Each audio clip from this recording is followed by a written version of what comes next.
E aí, galera, eu tava aqui, sabe, pensando. Na verdade, eu tô pensando nessa história desde ontem. Eu postei ontem uma história sobre uma prostituta e sobre o que o pastor falou sobre ela. Falou dela, falou pra ela. Um pastor falou pra ela, mas, claro, não é uma história real, foi uma história que eu inventei ali. É uma história que, bem, se vocês pararem pra pensar, o que eu postei, o que eu inventei ali até que é legal. Mas eu tava lembrando de uma história que Max Lucado contou em um livro, eu não lembro o nome. E nesse livro ele estava contando a história de Cristo, desde o seu nascimento até o momento da sua morte. Só que ele colocava coisas que as pessoas ultimamente e normalmente não tem coragem de tentar pensar, tentar fazer, tentar falar. Ele colocava, é claro, que não era coisa não eram coisas que estavam na Bíblia. Eram coisas assim, tipo, como é que foi a infância de Jesus? Será que ele foi uma pessoa travessa? Será que ele foi uma criança travessa? Uma criança que brincou muito, que... E eu vou contar essa história um pouco pra vocês do jeito que eu lembro. Faz muito tempo que eu li esse livro. Eu quero que vocês imaginem a seguinte situação. Vocês podendo estar aqui no Brasil e lá em Tóquio ao mesmo tempo. E ainda assim ter uma consciência só de que você está no Brasil e em Tóquio e essas consciências estarem ligadas, não for tipo gêmeos que são desligados. É uma única consciência, um único indivíduo, mas em vários lugares ao mesmo tempo. Eu quero que você imagine isso, essa onipresença, você poder estar em todos os lugares ao mesmo tempo. Esse é o poder de Jesus, esse é o poder que ele tem e que ele tinha antes de nascer aqui na Terra, de vir até a Terra. Como diria o espírita, de encarnar aqui na Terra. Pensa comigo. Jesus tinha todo esse poder. E de repente, do nada, tá ele enclausurado num lugar menor que o ponto final de uma... menor que o ponto final de uma escrita número 14. Sabe quando você abre o Word lá? Bem, esse é o tamanho do óvulo, se você for olhar. É um pouco menor que o tamanho do ponto final de um óvulo.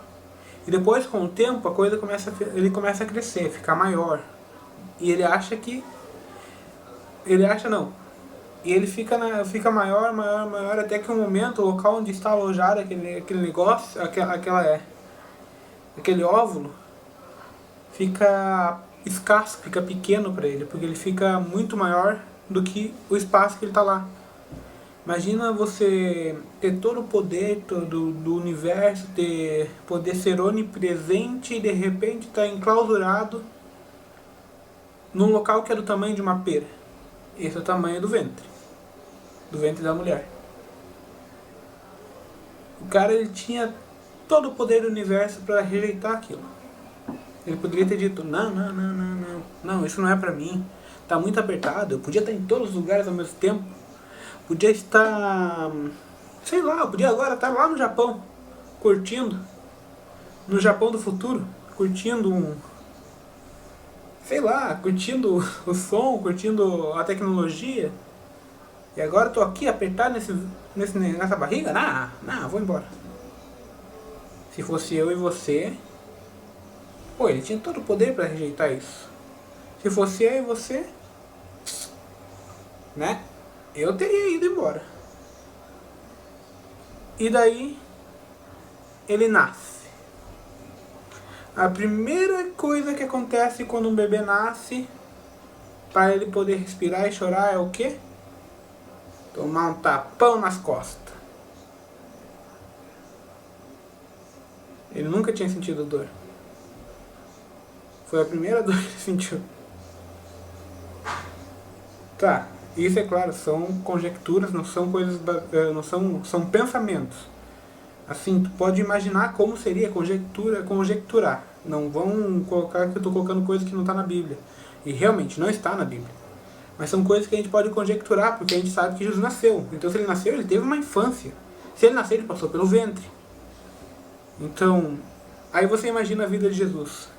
Ele lá chega na escola. Ele sendo a palavra viva de Deus.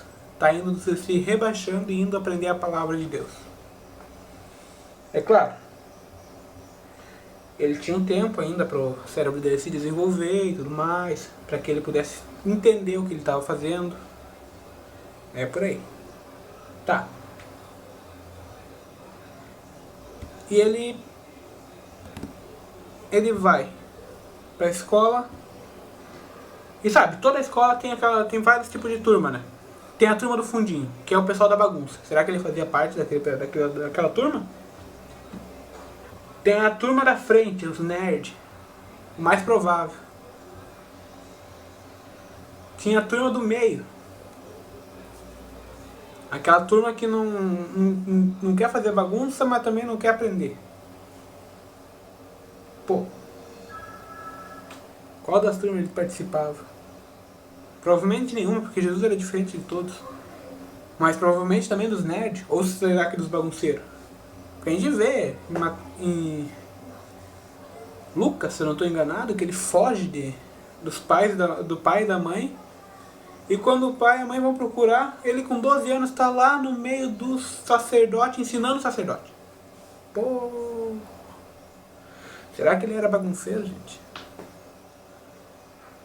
Sabe? E o cara, ele tinha todo o poder e era onipresente, onipotente, era a própria palavra.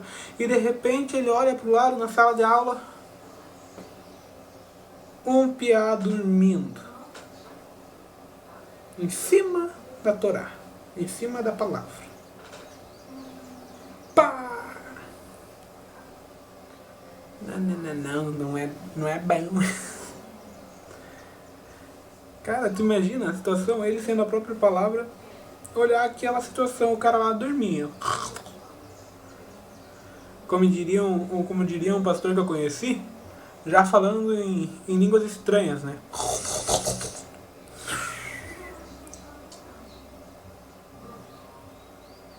Você imaginar como é que poderia ter sido a vida de Jesus? É incrível. Sabe? Começar a pensar, começar a conjecturar. E o último dia? O último dia dele antes dele ir se batizar. Será que talvez ele teve um momento de nostalgia? Sabe? Ele era marceneiro, né? Carpinteiro. Marceneiro não, carpinteiro. Ele era carpinteiro. Será que ele teve um momento de nostalgia? Entrou na carpintaria do pai, já falecido. Entrou na carpintaria e começa a olhar as coisas. Talvez por ele saber o que ia acontecer mais pra frente, pegou os pregos, apertou com as mãos para tentar ter uma sensação do que ele ia passar. Talvez ele tirou aquele último fio de poeira que estava em cima do balcão, aquele poeira de madeira, com um sopro lá. Talvez tenha espirrado por causa dessa poeira. Talvez ele tenha chorado naquele lugar. Vocês estão vendo que eu estou falando talvez. Claro que eu não sei, eu não sou nenhum... Eu não sei voltar no tempo, então não posso ver o que aconteceu com ele naquele momento. Talvez naquele momento talvez tenha sido pior do que o momento de Getsemane. Mas é claro, não está descrito porque ele ainda não tinha os discípulos. Os discípulos que escreveram tudo sobre ele. Quase tudo.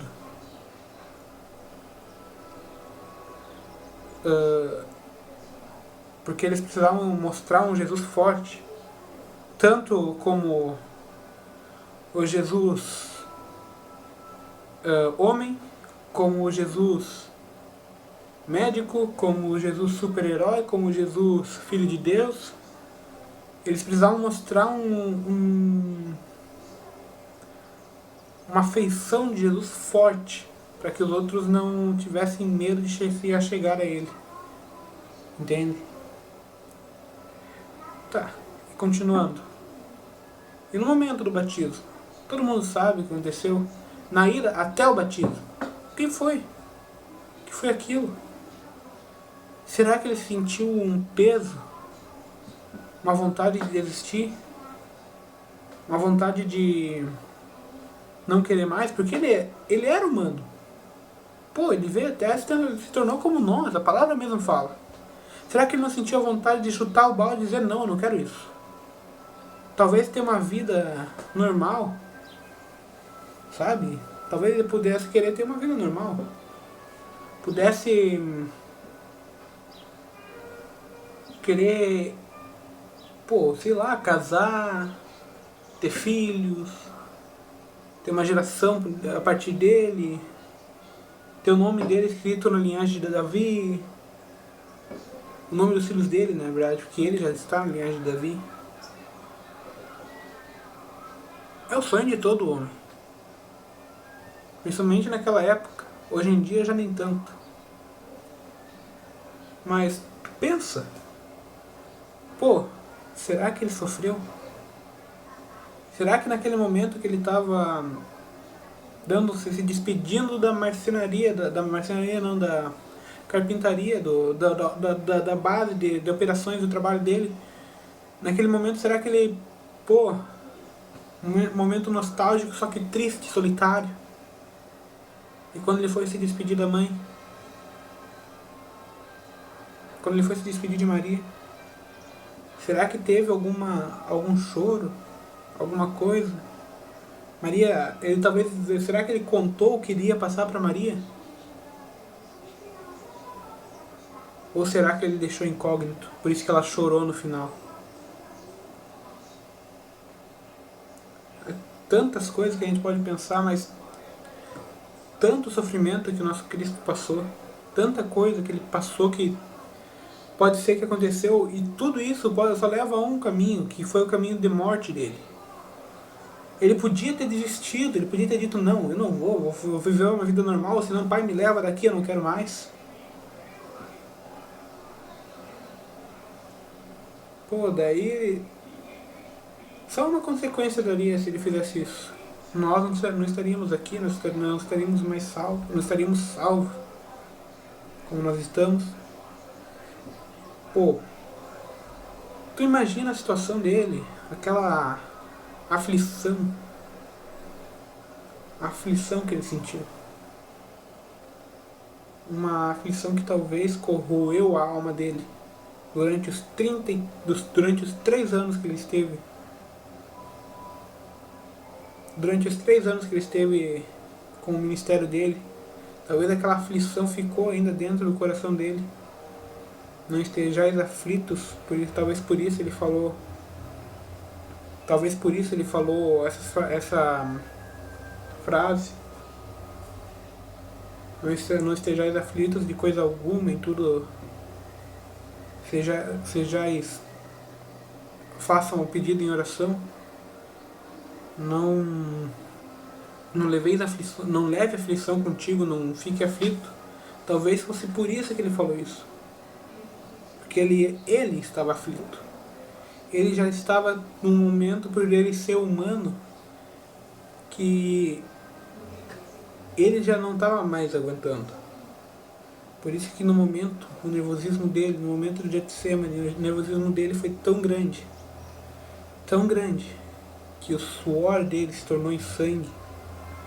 A ciência fala que para isso acontecer, é preciso que o nervoso nosso chegue a tal ponto que nossos músculos comecem a se contrair e a nossa pele seja como se estivesse sendo puxada para dentro. E isso forma essas gotas de sangue. A aflição que ele sentiu. Talvez medo. Talvez não, com certeza, porque ele pediu: Pai, se for possível, afasta de mim esse cálice.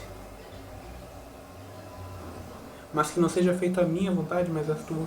Como é difícil para nós falar isso. Nós cantamos: quebro meu orgulho num dia e no outro dia eu quero de volta o que é meu.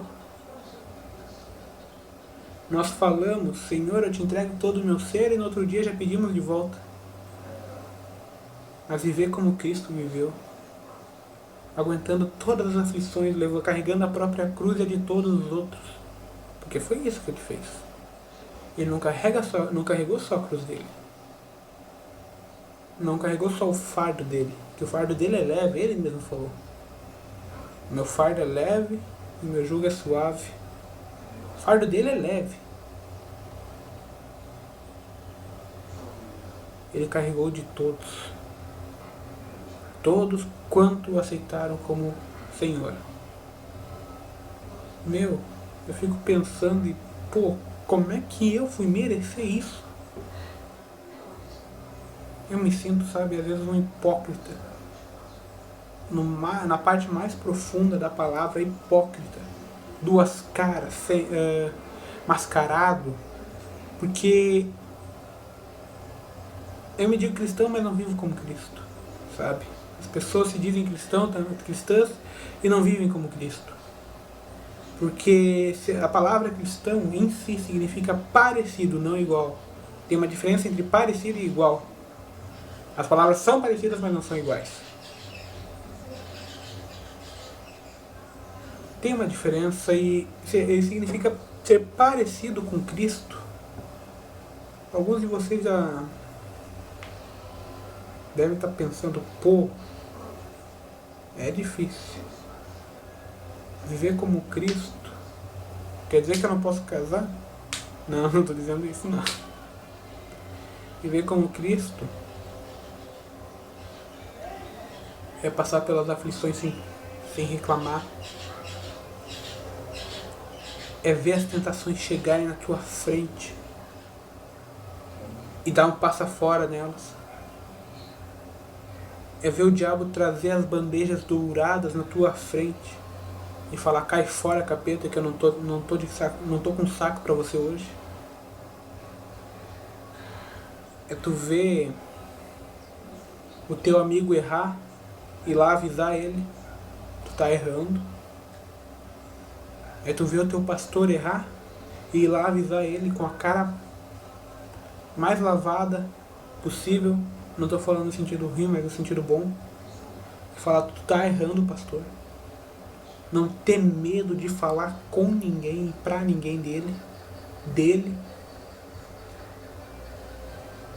Como é difícil. Nós nos escondemos atrás de máscaras de... somos covardes. Nós nos escondemos atrás do muro da perfeição quando somos imperfeitos. Nós nos escondemos tentando ter uma aparência de perfeição e somos imperfeitos.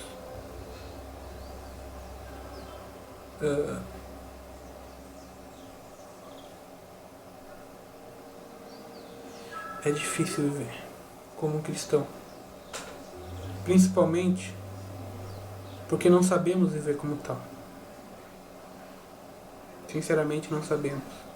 Nós não sabemos o que Cristo quer de nós, nós não sabemos o que Deus quer de nós. Nós não pedimos, nós não perguntamos. É difícil. É difícil, mas não é impossível. Porque muitos vivem muito pior do que a gente. Agora mesmo, se tu for pesquisar na internet, janela 1040, você vai ver que essa janela é o lugar onde não há quase missionários. Ou há um missionário por cada 10 mil quilômetros quadrados. Você olha esses lugares e tu vai ver o que está acontecendo. Iraque, por exemplo. Lá os cristãos estão sendo mortos, fuzilados. Por causa desse grupo tal ISIS, sei lá como é que é o nome. Eles estão massacrando os nossos irmãos. E tu fica ainda reclamando, porque ele está sendo perseguido por isso, está sendo perseguido por aquilo. Me olharam torto ali, me olharam torto aqui.